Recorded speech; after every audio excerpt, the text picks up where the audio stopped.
Good morning, all students. Welcome to online classes. आज हम आपकी नाइन्थ क्लास में फिज़िकल का चैप्टर नंबर 8 करने जा रहे हैं, जिसका नाम है सुरक्षा शिक्षा तथा प्राथमिक शिक्षा। सुरक्षा शिक्षा क्या होती है? तो जो आज का युग है उसमें व्यक्तियों को जो सुरक्षा शिक्षा है उसकी बहुत आवश्यकता है, क्योंकि सुरक्षा शिक्षा में अनेक महत्वपूर्ण जानकारियां हमें प्राप्त होती हैं। इससे हम काफ़ी सीमा तक जो हमारी दुर्घटनाएं घटती हैं उन पर नियंत्रण पा सकते हैं।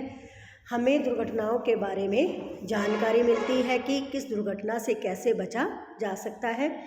इस शिक्षा से हमें घरेलू एवं यातायात संबंधी भी अनेक महत्वपूर्ण नियमों की जानकारी होती है, जिनको अपनाकर हम दुर्घटनाओं से अपना बचाव कर सकते हैं।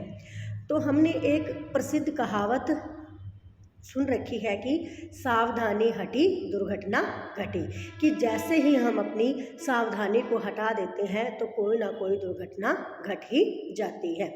तो जो सुरक्षा शिक्षा है वो इसी जो कहावत है इसको व्यापक रूप में समझाया जाता है। हम अधिकतर क्या देखते हैं कि सड़क पर अधिकतर क्या हो जाती हैं, दुर्घटनाएं असावधानी के कारण ही होती हैं। तो हमें सतर्क रहना चाहिए और इन दुर्घटनाओं से बचना चाहिए। यह शिक्षा हमें अपने जीवन के प्रति सजग करती है और हमें अनेक नियमों की जानकारी भी देती है, जिससे हम सुरक्षित रह सकते हैं और हमें सुरक्षा संबंधी नियमों का पता होता है, तभी हम दुर्घटनाओं से स्वयं को बचा सकते हैं। ये थी हमारी सुरक्षा शिक्षा। सेकंड था प्राथमिक सहायता। तो जो आज की हमारी तेज़ रफ्तार वाली ज़िंदगी है उसमें अचानक ही दुर्घटनाएं होती रहती हैं। तो जैसे घर में, स्कूल में, कॉलेज, दफ्तर में, खेल के मैदान में, हर जगह हमें दुर्घटनाएं देखने को मिल ही जाती हैं। मोटरसाइकिल से, बसों, कारों से, ट्रकों से आदि से टक्कर होने पर भी व्यक्ति घायल हो जाता है। तो मशीनों की बढ़ रही भरमार और जनसंख्या में हो रही जो वृद्धि है उसके कारण दुर्घटनाएं भी और अधिक बढ़ रही है। तो हर समय हमारे पास डॉक्टर सहायता नहीं मिल सकती, हमारे पास डॉक्टर सहायता मिलना कठिन होता है। इसलिए ऐसे संकट का मुकाबला करने के लिए प्रत्येक व्यक्ति को प्राथमिक सहायता का ज्ञान होना आवश्यक है।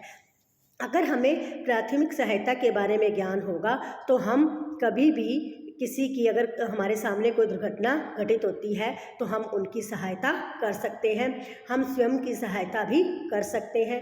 कुछ चोटें ऐसी होती हैं जो खेल के मैदान में लगी होती हैं, जिनको मौके पर ही प्राथमिक सहायता देना बहुत आवश्यक होता है।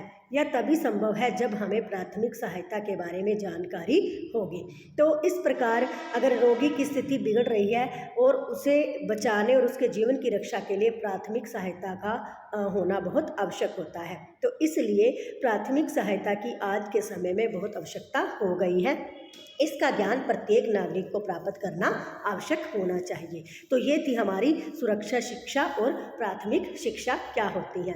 अब हम इसके जो लॉन्ग क्वेश्चन हैं वो करने जा रहे हैं। तो फर्स्ट जो इसका क्वेश्चन है वो है, सुरक्षा शिक्षा से क्या अभिप्राय है या इसकी आवश्यकता पर प्रकाश डालिए। या बचाव शिक्षा किसे कहते हैं, ठीक है, इससे कैसे चोटें लगती हैं या उनसे कैसे हम उनकी आवश्यकता कर सकते हैं, उन चोटों से कैसे बच सकते हैं।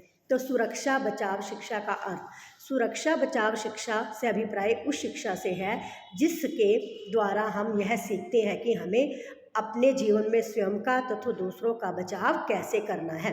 सुरक्षा शिक्षा से ही हमें यह पता चलता है कि घर में बिजली या आग से, सड़क से, बस या ट्रक आदि के नीचे आने से, तालाब में डूब जाने से और खेल के मैदान में लगने वाली जो चोटें हैं या होने वाली जो दुर्घटनाएं हैं उनसे कैसे बचाव करना है। तो खेलों में लगने वाली चोटों के कारण खेल के मैदान में हमेशा चोटें लगती रहती हैं। तो इसके कारण क्या है, इसके निम्नलिखित कारण हैं। तो सबसे पहला कारण है कि खेल का जो मैदान है वो समतल ना होना, और सेकंड, खेलों में घटिया किस्म के सामान का प्रयोग, मैदान की जो खराब योजना बंदी, यानी कि योजना से मैदान को नहीं तैयार किया गया। नेक्स्ट, खेल की घटिया निगरानी या प्रबंध। नेक्स्ट, अकुशल यानी कि खिलाड़ियों का खेलों में भाग लेना। कई बार क्या होता है कि किसी को खेलना नहीं आता लेकिन फिर भी वो खिलाड़ी बनकर खेलता है तो इससे उसे कोई भी चोट आ सकती है। खेलने से पहले शरीर को अच्छी तरह गर्म ना होने देना, खिलाड़ियों में बदले की भावना होना, खिलाड़ी का थका होना, खिलाड़ियों की लापरवाही व जल्दबाजी, खिलाड़ियों का नशा कर कर खेलना। तो कुछ ऐसे खेल जैसे मुक्केबाजी, कुश्ती, व्यक्ति दौड़, ठीक है, कारों की दौड़, नशा, ये सब, तो इनसे हम कैसे बच सकते हैं, ये हमें इस सुरक्षा शिक्षा में बताया जाता है। उसके बाद आता है सुरक्षा शिक्षा की आवश्यकता। जो आज का मशीनी युग है उसमें यातायात के साधनों के बढ़ने के कारण जो सुरक्षा शिक्षा है वो भी बहुत आवश्यक हो चुकी है। तो इससे हम काफ़ी सीमा तक होने वाली दुर्घटनाओं पर नियंत्रण पा सकते हैं। यानी कि अगर हमें सुरक्षा शिक्षा की आवश्यकता पड़ती है तो हमें सुरक्षा शिक्षा का ज्ञान होना भी बहुत ज़रूरी है। तो आजकल अगर देखा जाए तो बच्चे सड़क पर चलते चलते ही, खेलते खेलते ही दुर्घटना का शिकार हो जाते हैं। क्यों?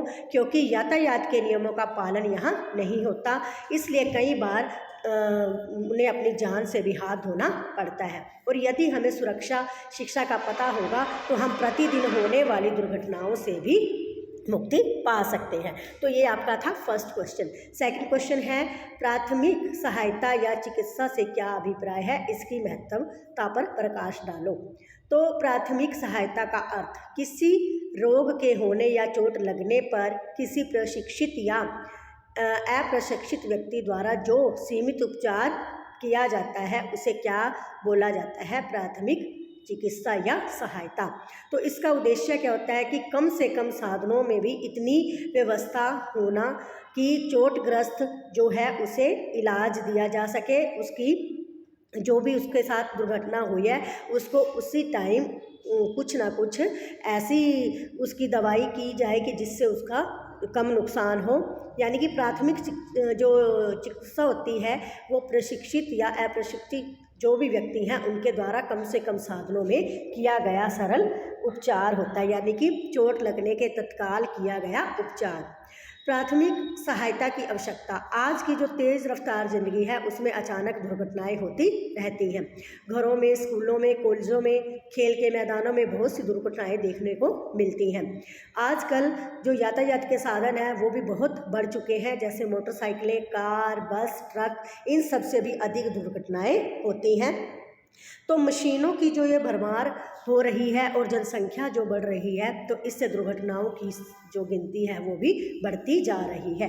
प्रत्येक समय प्रत्येक स्थान पर डॉक्टरी सहायता मिलना बहुत कठिन होता है, इसलिए ऐसे संकट पर हमें जो दुर्घटना होती है उसका जो प्रथम इलाज किया जाता है, प्रथम उसका उपचार किया जाता है, उसे प्राथमिक सहायता बोलते हैं। यानी कि अगर हम कहीं सड़क पर जा रहे हैं तो कोई दुर्घटना हो गई तो हम उसे देखकर रुक गए, और अगर हमें प्राथमिक सहायता के बारे में ज्ञान है तो हम उसकी प्राथमिक सहायता करके उसको बहुत बड़ी दुर्घटना से बचा सकते हैं। कुछ चोटें ऐसी होती हैं जो खेल के मैदान में होती हैं, तो खेल के मैदान में भी बहुत आवश्यक है कि वहाँ पर प्राथमिक सहायता देना जरूरी होता है। तो यह तभी होगा जब हमें इसके बारे में ज्ञान होगा।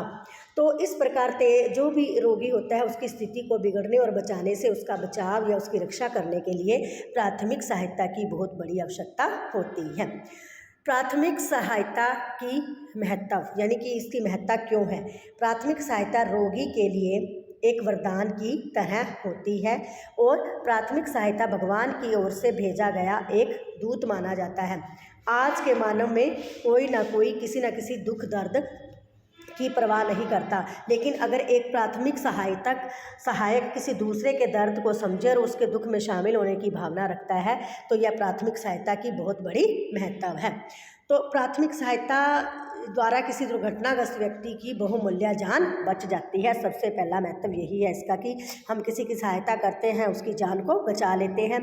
व्यक्ति में दूसरों के प्रति स्नेह और दया की भावना होती है, इससे जो समाज है उसमें सम्मान भी मिलता है, दूसरों लोगों को दूसरों के काम आने की आदत भी पड़ जाती है। ठीक है, प्राथमिक सहायता देने वाले व्यक्ति डॉक्टर के कार्य को भी सरल कर देता है और जो लोगों के आपस के रिश्ते हैं उनमें भी सहयोग की भावना बढ़ती है। क्वेश्चन नंबर 4 है प्राथमिक सहायता के नियमों या सिद्धांतों का वर्णन करें। तो प्राथमिक सहायता आज की ज़िंदगी की बहुत बड़ी देन है, बहुत बड़ी चीज़ ये महत्व रखती है। तो इसके लिए यह बहुत आवश्यक है, इसकी जानकारी होना भी बहुत आवश्यक है। तो इसके जो सहायता के नियम हैं वो निम्नलिखित है। इसके क्या क्या नियम होने चाहिए? रोगी अथवा घायल को विश्राम की स्थिति में रखना, घाव से बह रहे रक्त को बंद करना, घायल की सबसे ज़रूरी चोटों की ओर ध्यान देना, यानी कि उसको चोट सबसे ज़्यादा कहाँ लगी है।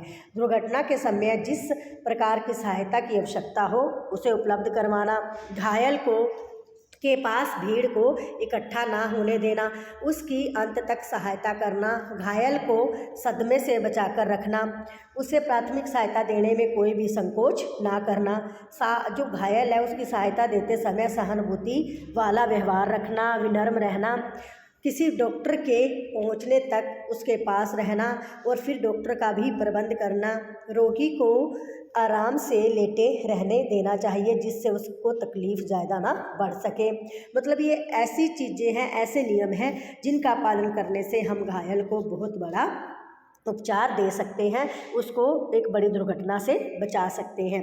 तो यदि कोई घायल व्यक्ति पानी में डूब गया हो तो उसे बाहर निकालकर सबसे पहले उसके पेट के बल लेटाकर पानी निकालना चाहिए, जिससे उसे कंबल में लपेटना चाहिए, जिससे वो सांस लेने में ज़्यादा दिक्कत महसूस ना करे। तो ये कुछ नियम है, ठीक है। थर्ड क्वेश्चन था ये, मैंने आपको 1 to 3 क्वेश्चन करवाए हैं बेटा।